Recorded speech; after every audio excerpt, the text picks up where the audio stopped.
का सिलसिला आप शुरू करते हैं और सबसे पहले कॉलर हमारे मणिपुर से है, दोरेंद्र इनका नाम है। गुड मॉर्निंग सर, पूछिए अपना सवाल। Good morning sir. Good morning madam. Sir मेरे पास जो टाटा स्टील का जो शेयर है 140 था। हेलो, 640 पे आपने लिए हैं? हाँ 640 शेयर है, तो इसमें अच्छा। मैंने खरीदा था 158.33 का। अच्छा। तो इसमें एक साल के लिए कुछ रखना चाहता हूँ, लेकिन इसको थोड़ा गिरते हुए नजर तो आ रहे हो, क्या करना है इसके थोड़ा। चलिए ठीक है, तो टाटा स्टील वैसे तो फंडामेंटल एक अच्छा काउंटर है, नो डाउट आपके खरीद के भाव से थोड़ा नीचे यहाँ पे ट्रेड कर रहा है। गौरांग सर से सवाल लूंगा। Gaurang sir good morning sir, Tata steel पे इनका सवाल है, 158 के भाव पे लिए थे, क्या करना चाहिए? धन्यवाद वरुण, इस मंच पर आमंत्रित करने के लिए सभी को प्रणाम और शुभ प्रभात। टिप्पणी करने से पहले जो भी राय हम आपके समक्ष रखना चाहेंगे वो हमारी रिसर्च टीम की राय है। इसमें हमारी कंपनी जियोजित या हमारा ना तो कोई वित्तीय लाभ है, ना ही कोई निवेश है, और किसी प्रकार का मटेरियल कॉन्फ्लिक्ट ऑफ इंटरेस्ट भी नहीं है। लेकिन इसी प्रकार से राय हम हमारे क्लाइंट्स को देते तो हो सकता है उनका निवेश हो, जो भी स्टॉक्स हम राय देंगे निवेश के लिए।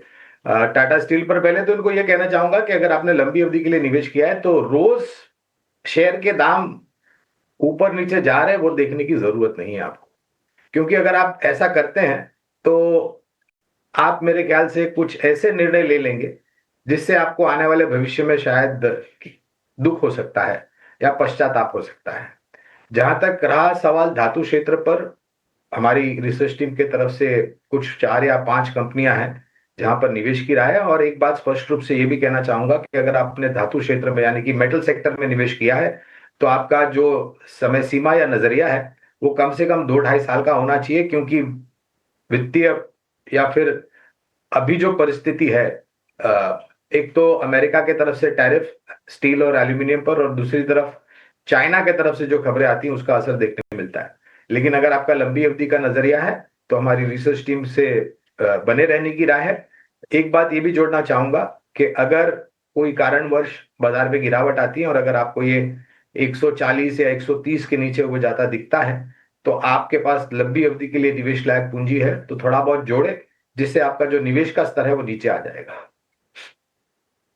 राइट, चलिए, तो आपको लंबी अवधि के लिए भी यहाँ पर लेवल्स 130 या 140 के आसपास के नीचे मिलते हैं, तो आपको बने रहने की सलाह या खरीदारी की सलाह और ऐड करने की सलाह गौरांग की तरफ से। गुड मॉर्निंग सर, कहाँ से बोल रहे हैं आप? पुणे से। कहाँ से? पूना। पुणे से, ओके। हाँ, पूछिए सर, कौन से स्टॉक पे सवाल है? मेरे पास एनबीसीसी शेयर है 2052 रुपए रेट से, मैं लॉन्ग टर्म के लिए रुक सकता हूँ और मैं इसमें ऐड कर सकता हूँ क्या अभी इस रेट पे? और सुजलॉन, ओके, सुजलॉन भी 52 रुपए रेट से मेरे पास 2400 शेयर है, इसके लिए भी लॉन्ग टर्म के लिए रुक सकता हूँ, तो इसमें भी ऐड कर सकता हूँ क्या? चलिए सर, सुजलॉन तो हमारे लिस्ट में नहीं है, लेकिन एनबीसीसी पे आपको राय दिला देते कि एनबीसीसी पे क्या करना है। 52 रुपए के रेट पे लिए। सर आपने कब लिए थे ये 52 रुपए पे? मेरा एवरेज प्राइस है, उसमें पहले से भी है, बहुत मतलब 5 साल पहले से भी है, मैंने उसमें एवरेज किया हुआ है। चलिए ठीक है सर, ग्रेट, बहुत अच्छा। और सबसे अच्छी बात तो ये है कि आपने इन लेवल्स तक होल्ड किया है। लॉन्ग टर्म इन्वेस्टिंग का ये सबसे बेहतरीन एग्जांपल है कि लंबे अवधि तक अगर आप होल्ड करते हैं तो इस तरह की वेल्थ बनती है। गौरांग सर, ये तो मैं आपसे ही पूछूंगा, एनबीसीसी 52 के भाव पे लिए थे, 125 पे अभी भी है, और ये अभी भी पूछ रहे कि क्या करना चाहिए, लॉन्ग टर्म का व्यू इनका। जोरदार मुनाफा। तो वरुण देखिए, पहले तो ये निर्माण क्षेत्र की कंपनी है और सरकारी कंपनी है। सरकार के तरफ से भिन्न विभिन्न प्रकार के निर्माण कार्य अलग अलग योजनाओं में जमीनी स्तर पर लागू हुए हैं और आने वाले भविष्य में होंगे। ढांचा सुधारना है भारत का, और अगर विकास दर को बढ़ाना है तो निर्माण कार्य आपको तीव्र गति से पहले तो करना पड़ेगा, नया निर्माण, और जो पुराना है उसको आधुनिक बनाने के लिए आपको प्रयास करना पड़ेगा।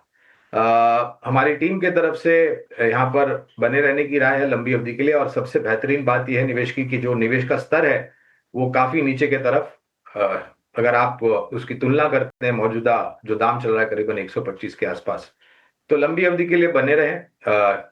जोड़ना है इनको तो गिरावट आए तो जोड़ सकते हैं, इनका दूसरा प्रश्न था सुजलॉन के ऊपर। तो सुजलॉन पर भी हमारी जो फंडामेंटल टीम है उनके तरफ से लंबी अवधि के लिए खरीदारी की राय है। केवल मात्र सुजलॉन पर एक चीज ये जोड़ना चाहूंगा कि काफी लोग यहाँ पर गौरांग सर, सुजलॉन हमारे लिस्ट में नहीं है तो उसको आप स्किप कर सकते हैं। आपकी एनबीसीसी पे जो राय है वो हम यहाँ अपने व्यूवर्स तक पहुंचा देंगे, क्योंकि हाँ अभी भी बने रहना और काफ़ी बेहतरीन लेवल पे लिया है, तो ये बहुत अच्छी बात है। लेकिन चलिए, ट्यूब कॉलर है जिन्होंने हमें सवाल भेजा है, इनका नाम है शैलेश और ये जामनगर गुजरात से है। जो स्टॉक इनके पास है वो है इंडसइंड बैंक और करीब करीब 170 स्टॉक्स इनके पास है। 1500 के भाव पे इन्होंने लिए थे।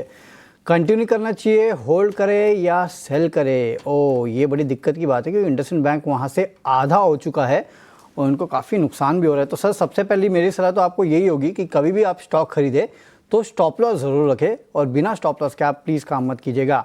जहाँ तक इंडसइंड बैंक की सवाल है, गौरांग सर, इंडसइंड बैंक 1500 पे लिया था, 700 के आसपास, 800 के आसपास ये ट्रेड कर रहा है। क्या ये फिर से 1500 तक जाएगा? कोई उम्मीद है? 2 गुना होने की बात कर रही है और मैं आपकी बात से कुछ हद तक सहमत हूं कि आपको अपने जोखिम झेलने की क्षमता के हिसाब से काम करना चाहिए। लेकिन उसके विपरीत अगर मैं सोच रखता हूं वरुण, तो इनको मौका भी मिला था जब ये 700 के पास गया था, जब वो डेरिवेटिव लॉस करीबन 1900 करोड़ के आसपास का आया था और फिर आरबीआई के तरफ से कुछ सख्त कदम उठाए गए। एक्सटर्नल ऑडिट एजेंसीज की तरफ से फॉरेंसिक मेरे ख्याल से करीबन 3 ऑडिट कराई गई और फिर 5 जो उच्च अधिकारी हैं उन पर प्रतिबंध भी लगाया गया वगैरह वगैरह। अब पहले तो देखिए, आपने मौका एक खो चुके थे जब ये 700 के पास पहुंचा था, जब ये खबरें आई थी। फिलहाल ये करीबन 850 के आसपास कर रहा है। इस स्तर पर नहीं, लेकिन अगर गिरावट आती है, पहले तो बने रहने की राय है हमारी रिसर्च टीम की तरफ से, और अगर ये फिर से थोड़ा बहुत नीचे आता है 800 750 के आसपास और अगर इनके पास निवेश लायक पूंजी है, तो अनिवार्य रणनीति ये होगी कि आप एवरेज करें और एवरेज इस प्रकार के करें कि आपका जो निवेश का स्तर है वो अच्छा खासा नीचे आकर के ठहर जाए, जिससे लंबी अवधि में लिए अगर बैंक का स्टॉक ऊपर जाता है, जो कि हमारा अनुमान है, तो आपको मुनाफे वाली एग्जिट मिल सकती है। लेकिन एवरेज करना मेरे ख्याल से काफी अनिवार्य होगा नीचे की तरफ। चलिए आगे बढ़ते हैं और आरके पांडे जी फोन आते हैं। सर के केस में क्या हुआ है हम नहीं जानते, लेकिन कैसे मुनाफे को और मुनाफा बढ़ाने के लिए इस्तेमाल किया जाए? देखिए कविता, सबसे पहले तो डर है, ये अच्छी बात है। डर आपको दोनों तरफ लगना चाहिए, जब शेयर आपका नीचे जाता हो और जब शेयर आपकी उम्मीद से ज्यादा बढ़ गया हो।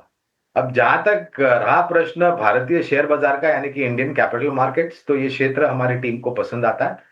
हालांकि बीएसई के ऊपर हमारी कवरेज नहीं, इसलिए विशेष रूप में टिप्पणी नहीं करूंगा। लेकिन एक रणनीति जो आपने प्रश्न पूछा है, तो मेरे ख्याल से जिनकी इनकी ध्वनि या फिर इनकी वाणी में ठीक से सुन नहीं पाया, मैं ये अनुमान लगा रहा हूं कि इन्होंने कुछ मुनाफा भी समेट लिया है या फिर उन्होंने जो पूंजी लगाई थी वो समेट लिया है और यहाँ पर मेरे ख्याल से स्टॉक में विभाजन भी हुआ है और वो एडजस्टमेंट में अनुमान करता हूं कि जी करके चल रहे हैं। एक बार मुनाफा ऑलरेडी बांध चुके हैं, फिर बचे कुछ पर और कमाई हो गई है। बताइए, जोरों पर लग गया इनका तो। नहीं, देखिए यही होता है। देखिए हमारा प्रयास ये होता है कविता कि ईटी नाउ स्वदेश जैसे चैनल के माध्यम के द्वारा हम लोगों को सुलझे हुए निवेशक बनाए, ना कि उलझे हुए कारोबारी। तो अगर आप निवेशित हैं, आपने अपनी पूंजी घर ले आए, यानी कि मैं समझता हूं कि आपका ये जो बाकी का निवेश है निःशुल्क है।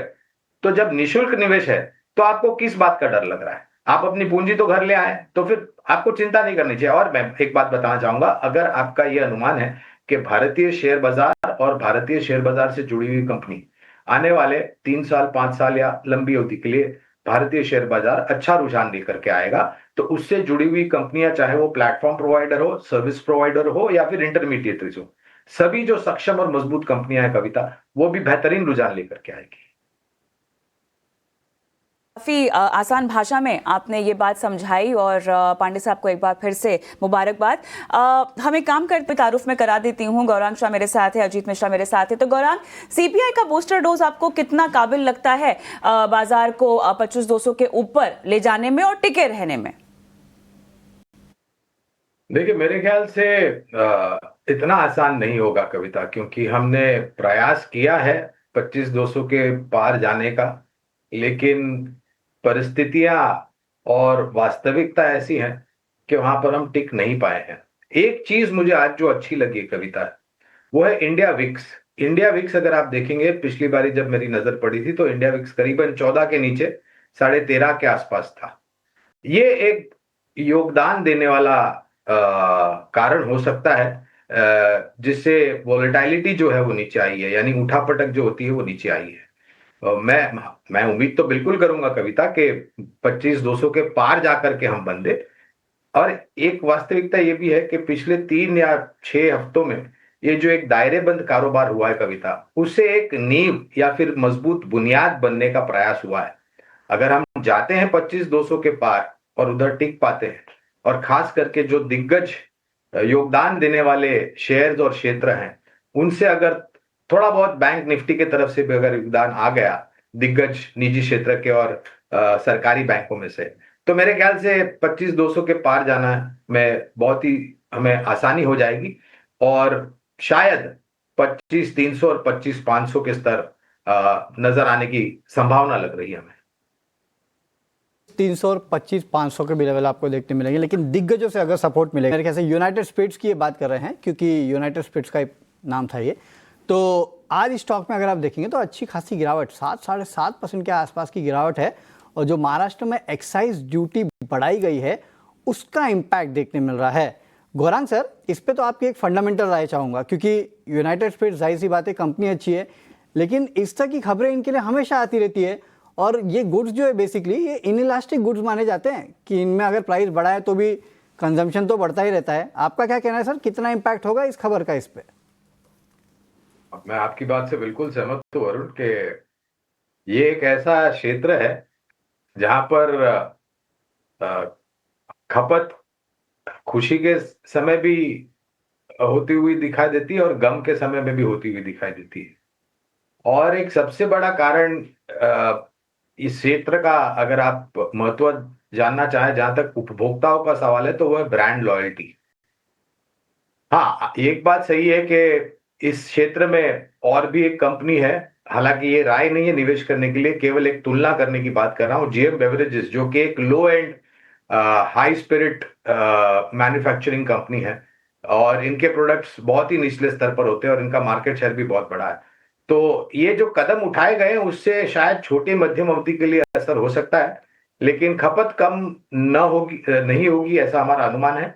और जो ब्रांड लॉयल्टी की मैं बात कर रहा हूं, तो इस क्षेत्र में उपभोक्ताओं को बहुत तकलीफ होती है किसी और दूसरी ब्रांड के तरफ जाने के लिए।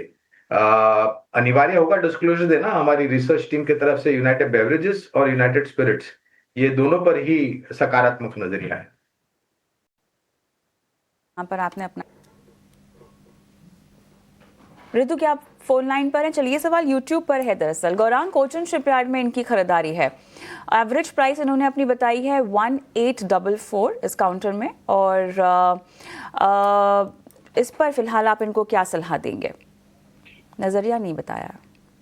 देखिए, अगर नजरिया लंबी अवधि का है तो हमारी रिसर्च टीम की तरफ से खरीदारी की राय है, बने रहें। लेकिन एक वास्तविकता ये भी है, कोचिन शिपयार्ड में कविता के निरंतर ऑपरेशन सिंदूर के पश्चात और जो बहुत ही बेहतरीन काबिले तारीफ हमारे जो सुरक्षा बलों ने कर्तव्य करके दिखाया, उसके पश्चात रक्षा क्षेत्र से जुड़ी हुई अमूमन सभी सरकारी कंपनियां, निजी क्षेत्र में कंपनियों में हमने ऊपर की तरफ के दायरे देखे। रक्षा क्षेत्र में निवेश करते हैं तो मेहरबानी करके आप लंबी अवधि का नजरिया रखें। लंबी अवधि का रक्षा क्षेत्र में मतलब होता है 3 से 5 साल, क्योंकि उतना लंबा समय लगता है एक आधुनिक उपकरण या फिर समुद्री जहाज बनाने के लिए, या फिर इंडिजिनस एयरक्राफ्ट कैरियर बनाने के लिए, या फिर बाइक कोई भी दूसरे तरह के समुद्र जहाज बनाने के लिए। तो लंबी अवधि का नजरिया है तो रिसर्च टीम के तरफ से बने रहने की राय है। और किसी को अगर एक सिप करना हो, मतलब कि हर महीने जितना भी निवेश लायक पूंजी है उसका कुछ थोड़ा हिस्सा रक्षा क्षेत्र की कंपनी में निवेश करना है, तो वो भी हमारी राय होगी, खास करके कोचिन शिपयार्ड। चलिए ठीक है, तो ये राय आती हुई कोचिन शिपयार्ड। SIP भी आप कर सकते हैं स्टॉक पे। चलिए, भेजा है और एडा पे इनका सवाल है। 800 स्टॉक्स इन्होंने लिए हैं 67 के रेट पे। फिलहाल अगर आप देखेंगे तो 182 के आसपास चल रहा है। क्या करना चाहिए, होल्ड या सेल? गौरांग सर, एक तो इन्होंने लेवल्स काफ़ी अच्छे लेवल पे लिया है, लेकिन एडा एक ऐसा स्टॉक है जो कि काफ़ी ऊपर गया था उसके बाद नीचे आ चुका है। हालांकि इन्होंने अभी QIP भी किया है, करें क्या, बने रहें या फिर निकल जाएं यहाँ से? QIP की रकम करीबन 2006 करोड़ के आसपास थी वरुण, और अगर आप देखें तो इसका जब IPO आया था तब भी हमने IPO नोट द्वारा लंबी अवधि के लिए निवेश की राय दी थी, और मौजूदा स्तर पे भी हमारी निवेश की राय है हमारी रिसर्च टीम की तरफ से। और सबसे अच्छी बात यहाँ पर भी अगर आप देखने जाएं तो है वह खरीद का स्तर, बहुत ही महफूज खरीद का स्तर, और लंबी अवधि के लिए करीबन अनुमानित लक्ष्यांक 200 के आसपास के हैं। लेकिन जो टिप्पणियां मैनेजमेंट ने करी थी इरडा के कारोबार को लेकर के, तो वो बहुत ही सकारात्मक थी। और ये कंपनी मेरे ख्याल से वित्तीय सहायता करती है क्लीन एंड ग्रीन एनर्जी के उत्पादन क्षमता जो नई खड़ी होती है उनको वित्तीय सहायता करती है, और वहां पर सरकार के तरफ से आने वाले 3 से 5 साल में करीबन 300 से 500 गीगावाट्स नई ऊर्जा उत्पादन क्षमता जुड़ेगी, जिसमें से ज्यादातर क्लीन एंड ग्रीन एनर्जी यानी कि सोलर और विंड एनर्जी होगी। लंबी अवधि का निवेश है तो बने रह सकते हैं। लंबी अवधि का निवेश है तो बने रहने की सलाह दी जा रही है। YouTube पर हमारी एक दर्शक हैं गौरांग, जो आपको देख रही हैं, प्रिया नाम है इनका, और कैस्ट्रॉल पे सवाल पूछ रही हैं। हालांकि इन्होंने अपनी रणनीति नहीं बताई है या अगर खरीदना चाहती हैं उसकी भी जानकारी नहीं दी है। क्या सलाह होगी आपकी? तो कविता, ये एक ऐसा स्टॉक है जहां पर ये स्टॉक बेसिकली ज्यादातर तो ऑटोमोबाइल और इंडस्ट्रियल लुब्रिकेंट्स बनाती है। एक समय था कुछ सालों पहले जबकि इनके एक प्रोडक्ट था कैस्ट्रॉल मैग्नाटेक इंजन ऑयल, पेट्रोल और डीजल वाहनों के लेकर के, बहुत ही बेहतरीन मार्केट शेयर था उनका। लेकिन उसके पश्चात काफी दूसरी कंपनियां इंडस्ट्रियल और ऑटोमोबाइल लुब्रिकेंट में आई और उन्होंने अपने प्रोडक्ट्स रखे, तो इनका मार्केट शेयर कम हुआ है। बने रहने की राय है, और लक्ष्यांक अगर आप हमें पूछे तो जो मौजूदा स्तर है उसके आसपास ही है। ऑलराइट, चलिए इसी के साथ जितना हो सका हमने सवालों को शो में इनकॉर्पोरेट करने की कोशिश की है, और समय लेकिन समाप्त हो गया है। गौरांग, आपसे भी विदा लेना चाहेंगे, जाने से पहले आपके डिस्क्लेमर्स प्लीज। बहुत बहुत धन्यवाद कविता, इस मंच पर आमंत्रित करने के लिए। जैसे हमने बताया, जो भी राय हमने आपके समक्ष रखी है वो हमारी रिसर्च डिपार्टमेंट की तरफ से है जी। इसमें हमारी कंपनी जियोजित या मेरा कोई भी ना तो निवेश है, ना ही कोई वित्तीय लाभ है, ना ही किसी प्रकार का मटेरियल कॉन्फ्लिक्ट ऑफ इंटरेस्ट, लेकिन इसी प्रकार से राय हम हमारे क्लाइंट्स को देते हैं, हो सकता है उनका निवेश हो। ऑलराइट, बहुत बहुत धन्यवाद गौरांग आपका, आप जुड़े हमारे साथ, and you have a great day ahead. और हम योर स्टॉक को भी यहीं समाप्त करते हैं, ब्रेक भी लेंगे, लेकिन ब्रेक के उस पर अब इक्विटी बाजार